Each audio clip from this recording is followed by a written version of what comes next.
Hello everybody, my name is Simon Pimenta and I'd like to share some tips for dealing with Christmas if you have ME, chronic fatigue syndrome. Tip number one, lower your expectations. People often have high expectations or unrealistic expectations, which can be the source of unhappiness. So try and let go of your expectations and just go with the flow. And some people, because they want things to be perfect, they end up catastrophizing, thinking, oh, things are going to go wrong, I'm going to burn the turkey, there won't be enough food.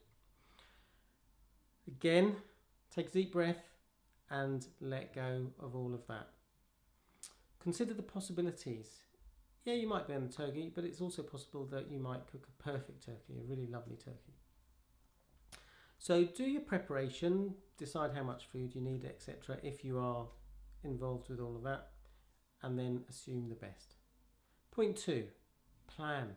So write lists of everything you need to do. Might be writing cards, buying food, buying presents if you're involved in some of those things. And consider the 3 Ds, which are do it, delegate it, or delete it. You might also consider postponing a task. Ask for help. Some clients I've worked with aren't very good at asking for help, aren't very good at delegating.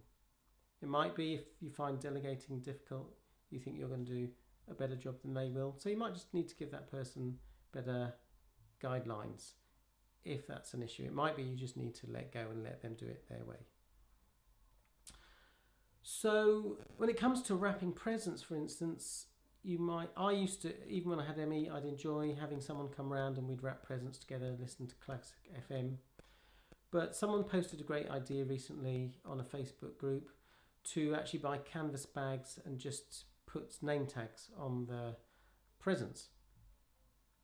So be selective about what you decide to do, what you don't do. Point 3, take rests. More importantly, make sure your rests are good quality rests.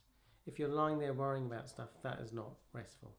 I will post a very simple relaxation meditation exercise and we'll post the link in this video. So make sure you take breaks and know when you need to take a break. I remember there was a time when I had ME, chronic fatigue syndrome, that I felt a bit embarrassed about taking breaks. And so I decided I need to just say to people, look, I might disappear for a while just to have a rest. And then I wouldn't explain every time I went off for a rest. Point 4, you might have to deal with challenging people. There might be someone in your life who makes those annoying comments, oh, ME, chronic fatigue syndrome, is it real or is it in the head? Is it all in your mind? And you might need to think about how you're going to deal with that person. It might be that if you can, just make sure you're not sitting next to them or opposite them. Sit beside them but with a person in between. Might be that you need to get yourself an ally, someone who might quietly say to them before the event, look, last time you came you were making those comments, let's leave those comments out of those conversations. It's not really very helpful, not appreciated. Or you might think about how you are going to deal with it. You might choose to just ignore them, change the subject, or you might say to them, look, I'm not going to get into discussion about this. If you want to find out more about it, I can recommend some websites if you're genuinely interested. A client of mine would say to a person if they were making unhelpful comments, be nice. That's all she would say, be nice. And if they started to respond by justifying what they were saying, she would just repeat it, be nice. And inevitably they would try again, say, yeah, but I'm only saying, and she would just say, be nice. And then she would leave it there. So think about how you're going to deal with those people. Finally, have some fun. I often work with clients who find it very difficult to relax and let go of doing the job list, getting things done. And so if you are one of those people, I challenge you to take some time out and have some fun.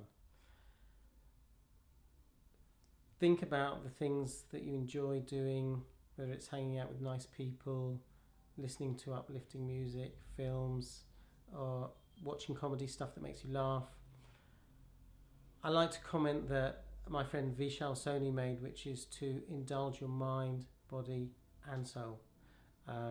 and that way maybe you won't just overindulge in those foods that you know aren't that great for you.